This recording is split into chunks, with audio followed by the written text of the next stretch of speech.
Hello, everyone. My name is Alex Hughes. I am the lead nurse practitioner out here in Austin, Texas, with Dr. Kaushik Shah at Austin Urology Institute. I like to talk to my guys out there about a minimally invasive procedure for enlarged prostate glands called Urolift.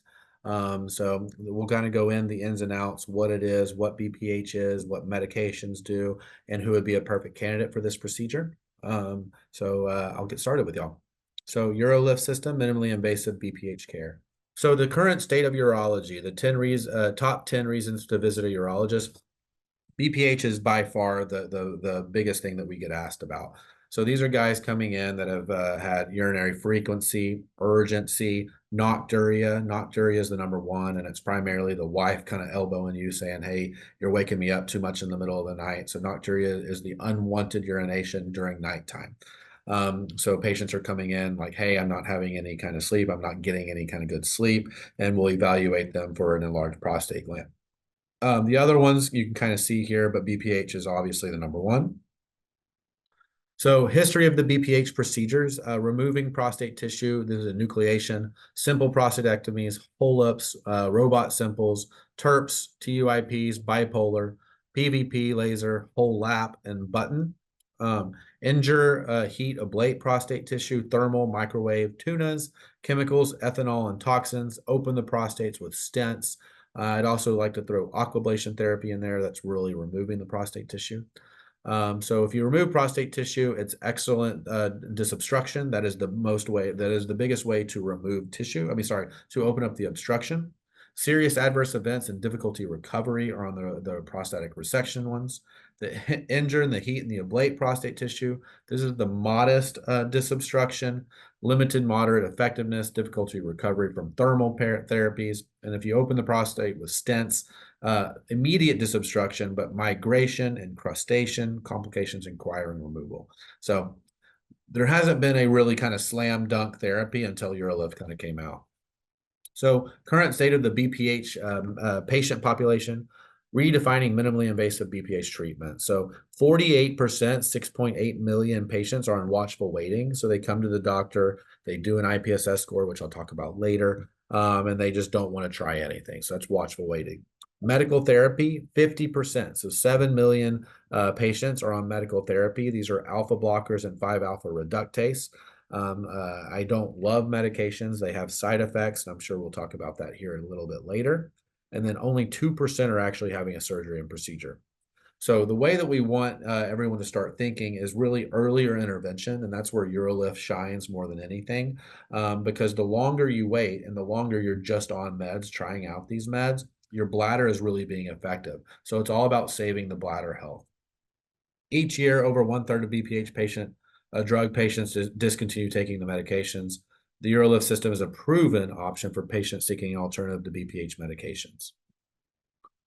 So expert opinion, 100 urologists in practice administered surveyed. What percentage of your practice BPH patients do you think should receive advanced BPH therapies? Number of respondents, you can see all of them, or sorry, a big, about half of them said about 21 to 30%. I would say that's even higher. I would say 50 to 60% in our practice. Oh, see, look at that. The slide knew. 3 out of 5 of those surveyed thought over 20% of BPH patients should receive advanced treatment. Do PPH drugs address bladder outlet obstruction? So BOO. The effect of BPH medications on BOO is minimal. The increase in flow is significantly greater than the placebo, but it's still only modest. Bladder muscle detrusor overactivity is prevalent in patients with BOO, appears to persist after watchful waiting of treatment with medical therapy. Only 15 to 23% increase in flow, most no change. So untreated BOO, the case for earlier intervention. Untreated BOO may lead to irreversible bladder damage. This is what I was speaking about earlier. Surgery provides maximum disobstruction, but irreversible bladder damage may be already occurred. So a lot of times whenever patients are coming to me, they have already been on medicines for years. And unfortunately, what we're trying to get is really into the primary care's head that anyone they want to put on tamsulosin or alfuzosin or finasteride or these 5 alphas, send them to me. I will talk to them about bladder health. I will talk to them about why they don't want to just be on medicines for years. So irreversible bladder damage happens while on the medication. So the medications aren't fixing the problem. 6 months after open prostatectomy, only 61% of patients have complete resolutions of LUTs. So men are bothered by LUTs even when on medications. So LUTs, lower urinary tract symptoms. 1 in 3 men are satisfied with the effectiveness of their medication. So that's what, 33%. So 66% are on meds. They're not even thinking they're doing anything for them. So 65% of men age over 50 seeing a urologist are interested in an alternative medication for BPH. They're coming to us for an issue. They want something other than medications. But I will tell you, as a practicing urologist nurse practitioner, I've scoped patients that have been on medical therapy for years and their bladder looks terrible. So medicines don't do the patient justice. 82% of men over 50 wake up in the last year, one time during the night, urinate on a regular basis. Problems with the medication first. Y'all can already tell that this is kind of my hot spot. So causes of non-compliance, the cost of medicines, the inconvenience, lack of effectiveness, and side effects. So these medications have side effects. Alpha blockers like alfuzosin and tamsulosin, they decrease the blood pressure, so you can have some dizziness. And what happens as we get older, we have a harder time correcting our blood pressure. So the last thing we want is someone that's dizzy and they're 70 and they have blood thinners on and they can fall and hit their head. Side effects, so retrograde ejaculation. Tamsulosin has retrograde ejaculation where the ejaculate goes into the bladder.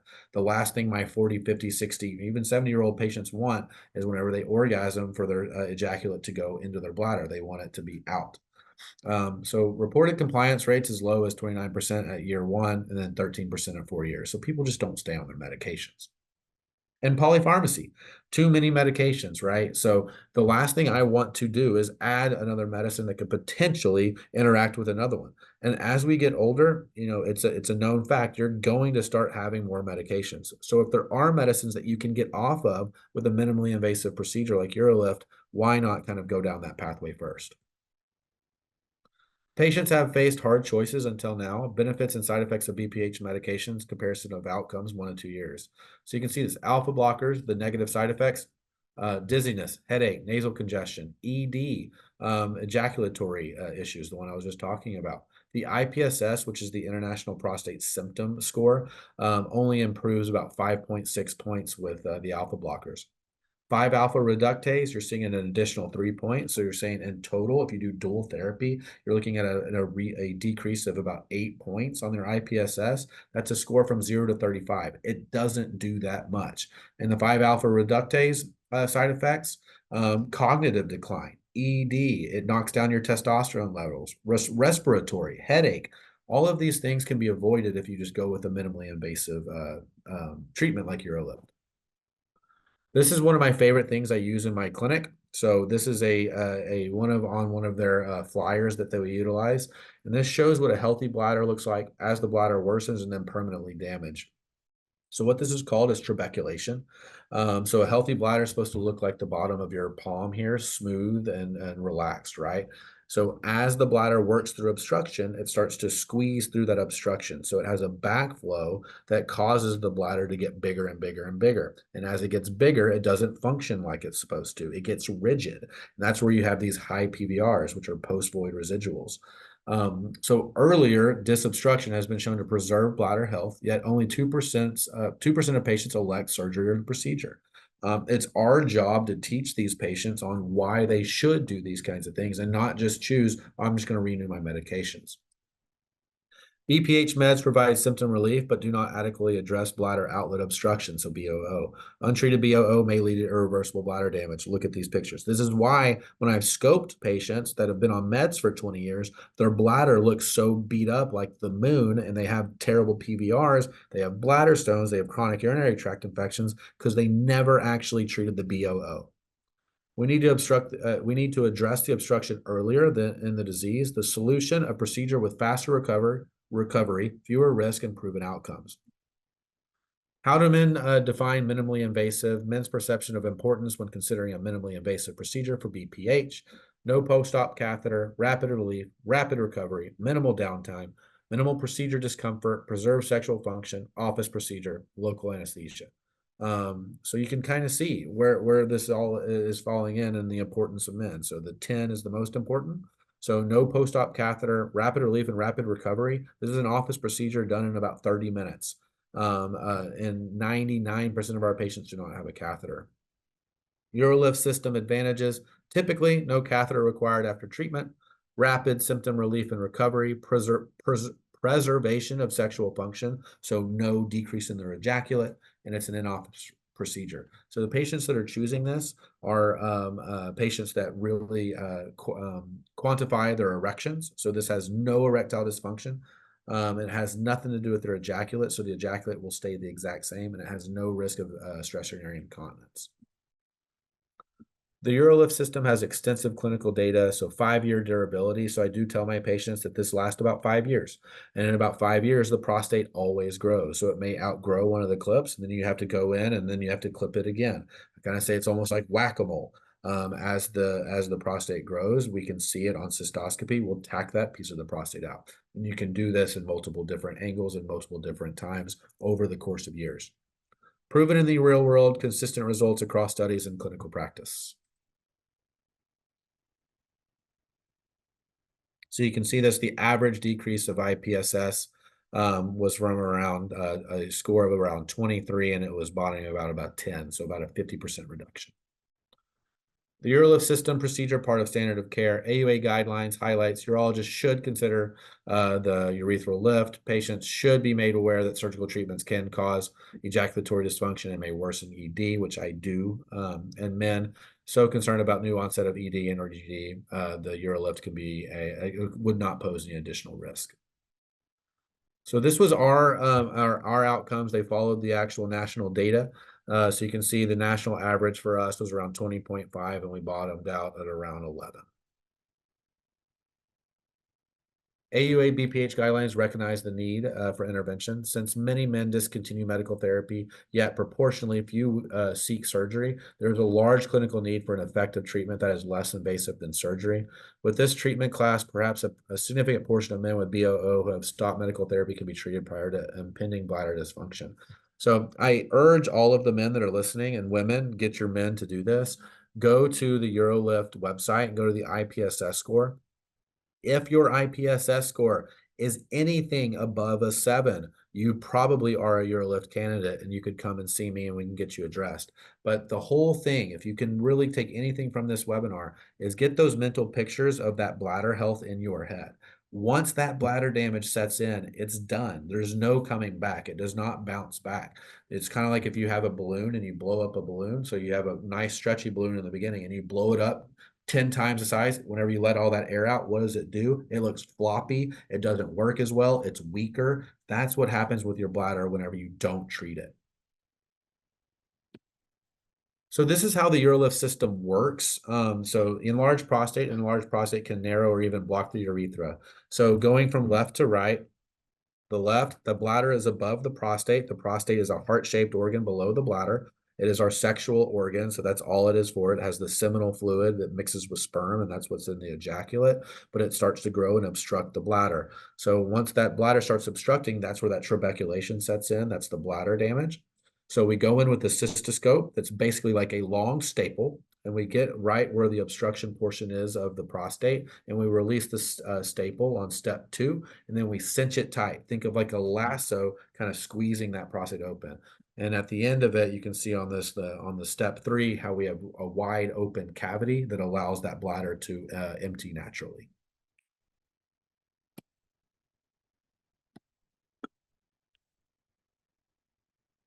So these are also something that I utilize in my clinic. We have boards that show these two pictures. And when I'm doing my cystoscopy on a patient, I show the patient while I'm doing the cystoscopy their obstruction. So on the left side, you can see those two lobes are kissing. I call them kissing lobes. And then I show them, this is what your prostate look like. This is what it's supposed to look like. So after treatment, you can see those lobes are pushed away so that that bladder neck and the bladder can naturally empty. Post-treatment expectations. So what do you expect? Symptom improvement may start within 2 weeks and continue all the way up till 90 days. Most common side effects are temporary and can include discomfort when urinating, urgency, inability to control urge, pelvic pain, and some blood in the urine. So I don't paint a pretty picture for my patients. Sometimes I tell them, hey, you're going to hate me before you love me, because the prostate swells right after the treatment. So you actually have a worsening of symptoms for about 5 to 7 days afterwards. And then after that swelling really starts to subside is whenever you see the symptom relief. Rare side effects include bleeding and infection. Most symptoms were mild to moderate in the severity and resolved within 2 to 4 weeks after the procedure. Durability proven up to about 5 years. So in summary, the Urolift system procedure is indicated for the treatment of symptoms due to urinary flow obstruction, secondary to BPH, including lateral and median lobe hyperplasia in men 45 years or older. It's minimally invasive. It's 30 minutes long. It knocks medications out of the park. You don't want to be on meds. You don't want to deal with those side effects. Get in, get seen, get scoped, and see if you're a candidate for the Urolift. Your bladder will thank you. Men with BPH who want increased symptom relief, want off of BPH medications, would prefer a less invasive solution, want to preserve sexual function, and are concerned about surgery. Candidates for TURP or laser or aquablation are concerned about complications, want to preserve sexual function, want a more rapid relief, return to life. Again, my name is Alex Hughes. I'm the lead nurse practitioner for the practice. I really appreciate y'all listening. If you're having any of the symptoms, again, go to the Urolift website, do the IPSS questionnaire. Anything 8 or above, come and see me. See if you're a candidate for the Urolift. Thank you.